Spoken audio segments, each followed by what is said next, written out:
modèle biopsychosocial, ben, en fait, ça le dit. C'est qu'on faut... Quand on fait un tour d'horizon de la situation de la personne, on se questionne. C'est quoi ces caractéristiques à cette personne-là sur le plan biologique? C'est quoi ses caractéristiques à cette personne-là sur le plan psychologique? Et quelles sont ses caractéristiques à cette personne-là sur le plan social? Parce que tout ça va faire état de ses besoins. Donc, dans les caractéristiques biologiques, ce qu'on dit, c'est... Parce que le modèle biopsychosocial, ce qu'il dit, c'est tout ça est en inter-influence les uns avec les autres. Mon bio, ma situation biologique, physique, impacte positivement et ou négativement mon état psychologique et ça impacte positivement ou négativement ma situation sociale et vice-versa dans tous les sens. Je vais revenir là-dessus rapidement. Les caractéristiques bio, c'est tout ce qui appartient au corps. Tout ce qui pourrait être traitable par médication, par exemple. Qu'on est beaucoup dans ma chronologie, là, mon âge, mon sexe, mon format. Est-ce que j'ai des problèmes de santé physique? Est-ce que j'ai, je sais pas moi, du cholestérol? Est-ce que j'ai un handicap visuel, un handicap auditif? Est-ce que je suis en fauteuil roulant? Est-ce que j'ai un bon état de santé général? Est-ce que j'ai une maladie, qu'elle soit physique? Ça peut être mental. Il y a certaines maladies qui sont d'origine biologique, même si c'est mental. Là. Par exemple, la dépression, il y a quelque chose au niveau biologique. Est-ce que c'est quoi mes facteurs génétiques? Est-ce que j'ai une problématique quelconque au niveau de ma biologie? Est-ce comment est mon sommeil? Comment est mon alimentation? Est-ce que j'ai des troubles gastriques? Est-ce que j'ai des troubles digestifs? Est-ce que j'ai des ulcères d'estomac? Est-ce que j'ai de l'infertilité? Tout ça, c'est biologique. Donc, quelles sont les caractéristiques? Sur le plan psychologique, quelles sont les caractéristiques? Bien là, c'est tout ce qui a rapport plus à la psyché. Nous, la méthode qu'on a développée, notre approche, elle repose quand même un peu sur ce modèle-là. Parce que la psyché, c'est tout un petit peu ce qui a trait à la globalité de l'individu autre que son corps. Individu, moi avec moi. Biologique, mon corps et moi. Psychologique, moi et moi. Et social, moi et les autres, ou les autres et moi. Donc, on parle des traits de personnalité, les traits de caractère, les valeurs, les attentes, les croyances. On va parler des affects, des émotions. On va parler des perceptions. Ça inclut les cognitions, le trauma, les forces, les compétences, les faiblesses, les limitations qui sont propres à la personne. Gaucher, droitier, on est plus dans le biologique. Capable de construire quelque chose manuel, intellectuel, on est plus, tu sais, pas nécessairement juste dans le biologique, une composante qui est psychologique. Sensible, extraverti, introverti, enjoué, timide, coupable, anxieux, heureux, mélancolique, désorganisé, éparpillé, structuré. Tout ça fait partie des composantes psychologiques de la personne. Fait que là, je vais faire le lien entre bio et psycho.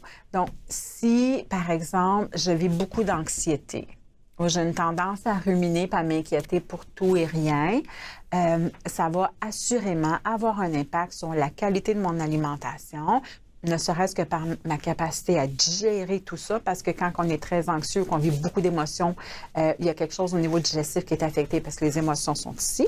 Et je vous ramène à le bloc sur les émotions. Ça va avoir un impact sur mon trouble digestif, ça va avoir un impact sur mon sommeil.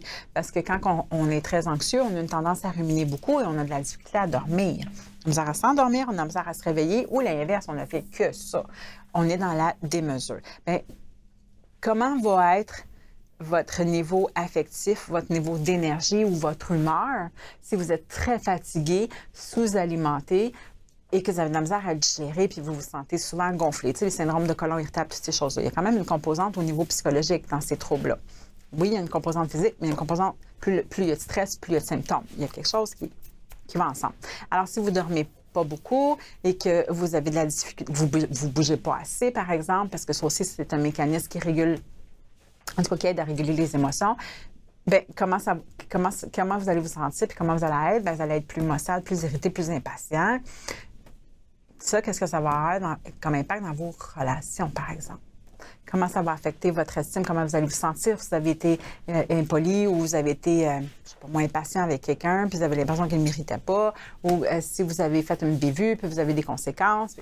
Ça va vous ramener à votre estime, à votre confiance. Et là, quand vous allez être comme ça, est-ce que vous allez être porté à plus prendre soin de vous, à vous négliger davantage? Vous avez une tendance à plus vous négliger davantage. On se ramène au biologique. Qu'est-ce que ça fait sur le plan biologique? Ça baisse le niveau d'énergie, ça baisse la capacité de concentration, ça va venir créer des symptômes problématiques parce que vous allez tomber en carence.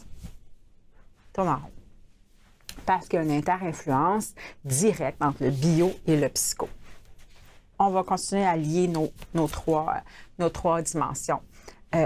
Donc, les caractéristiques sociales, qui sont la troisième dimension du modèle biopsychosocial. Dans les caractéristiques sociales, bien, c'est moi et les autres. Alors, à quoi ressemblent les relations avec autrui? Qui est dans mon entourage? Professionnel, personnel, relationnel, amoureux, familial, amical, sportif, etc. Religieux, peu importe. Dans quel type d'environnement est-ce que je vis? Est-ce que je suis dans un milieu de vie? Est-ce que je suis dans... Comment ça se passe dans ma petite société à moi, ma micro-société? Est-ce que c'est facile ou est-ce que c'est difficile? Est-ce que je me sens acceptée? Est-ce que je me sens rejetée? Est-ce que je me fais intimider? Est-ce que je subis de la pression? Est-ce que je subis de la violence? Est-ce que je suis bien accueillie? Est-ce que j'ai un grand réseau de soutien? Comment ça se passe dans ma macro? Est-ce que je me sens soutenue, accueillie? Est-ce que j'ai toutes les ressources dont j'ai besoin? Etc., etc. Comment est ma situation économique? Comment est ma situation professionnelle, comment est ma situation sur le plan de l'éducation, si je suis plus jeune, par exemple. C'est quoi l'impact de ma communauté culturelle? Puis là, une communauté culturelle, je tiens à préciser, pour travailler à Montréal, là, dans une région très éclectique au niveau des différentes nationalités, des différentes cultures. Je veux juste spécifier qu'une communauté culturelle, c'est pas que religieux ou ethnique, là. Le sport, l'art, le hockey a sa propre culture, le ballet a sa propre culture, la musique a sa propre culture. Il y a des cultures un peu partout. C'est quelque chose qui est partagé par un groupe d'individus qui ont des similitudes entre eux. On s'arrête là, je vais juste mettre ça au clair. Mais comment ça se traduit? Est-ce que ça, c'est soutenant, aidant, nuisible? Est-ce que tu te sens que tu fais partie prenante ou pas? Puis c'est quoi ta hiérarchie? C'est quoi ton statut social? Est-ce que tu es le dernier d'une famille de 4? Est-ce que tu es t'es l'enfant unique d'un parent qui a perdu un autre enfant? Est-ce que la pression n'est pas la même? Etc. Est-ce que t'es monoparental? Est-ce que tu es dans une famille nucléaire? Est-ce que il y a beaucoup de conflits conjugaux, etc. Bon, je vais faire le lien entre tout ça. Mais si tu es dans une situation où il y a des problèmes familiaux importants, il y a beaucoup de conflits, par exemple, dans la famille, puis qu'il y a toujours comme une espèce de climat de tension qui règne dans la maison, et puis que tu n'as pas vraiment d'amis en dehors, ou tu n'as pas vraiment de réseau de soutien, puis ça ne va pas super bien au travail, ou ça ne va pas super bien à l'école, bien, comment est-ce que ça affecte ton humeur? Comment ça affecte ta confiance, ton état de sécurité intérieure, la détresse, la mélancolie, etc.? Est-ce que tu as tendance à parler? Non, tu te sens seul, tu te sens abandonné? Bien, ça va affecter comme une humeur comment? Tu vas tomber dans une humeur qui est plus négative. Comment ça va être sur ton plan physique? Comment va être ta digestion, ton sommeil, ton alimentation, ton énergie? Prendre soin de toi. Ça, comment ça va affecter, en fait? Parce que là, tu le feras pas. Fait que là, tu vas tomber à carence. Ça, comment ça va affecter ton humeur, puis tout ça. Mais comment est-ce que tu vas être dans tes relations? Est-ce que tu vas être tendance à être discret, effacé? Est-ce que tu vas vivre finalement de l'exclusion sociale? Est-ce que tu vas t'auto-exclure? Est-ce que finalement, tu vas être en conflit avec tout le monde? Ça, qu'est-ce que ça va avoir comme impact? Et tout ça s'influence. Parce que ici, ça va pas bien, fait que ça dégénère ici. Ou ici, ça va pas bien, ça dégénère ici. Ou ici, ça va pas bien, ça dégénère là. Tout ça est influencé bio-psychosocial. Donc, avant de conclure que la personne est dans une situation qui est délicate, ou avant de conclure que la personne a un trouble de santé mentale, il faut faire un inventaire bio-psychosocial parce qu'il y a des éléments de réponse là-dedans. Et dans les caractéristiques que vous allez identifier, bien, vous allez pouvoir être capable de soulever les besoins associés. Par exemple, si je vous donne la caractéristique où, je prends l'exemple que j'ai donné, on est dans un climat familial où il y a beaucoup de conflits, où on est en un état de tension permanent, bien, de quoi a besoin cette famille-là ou la personne qui vous consulte, qui habite dans cette famille? Besoin de sécurité? Besoin de rassurance, besoin d'améliorer la communication, peut-être besoin de déménager, peut-être besoin d'apprendre à s'affirmer, peut-être besoin d'être capable de mettre des limites, peut-être qu'elle a besoin de réguler ses émotions. Puis là, on regarde sur le plan affectif, bien, ça la rend anxieuse, peut-être, ça la rend découragée, ça la rend, elle s'isole. Mais de quoi est-ce qu'elle a besoin de développer un réseau de soutien? Elle a besoin de gérer ses émotions, elle a besoin d'exprimer ses émotions, elle a besoin d'apprendre à se faire confiance, elle a besoin d'apprendre à se sécuriser, à se rassurer, elle a besoin d'être écoutée, elle a besoin d'être aimée, elle a besoin d'être consolée, elle a besoin d'être réconfortée.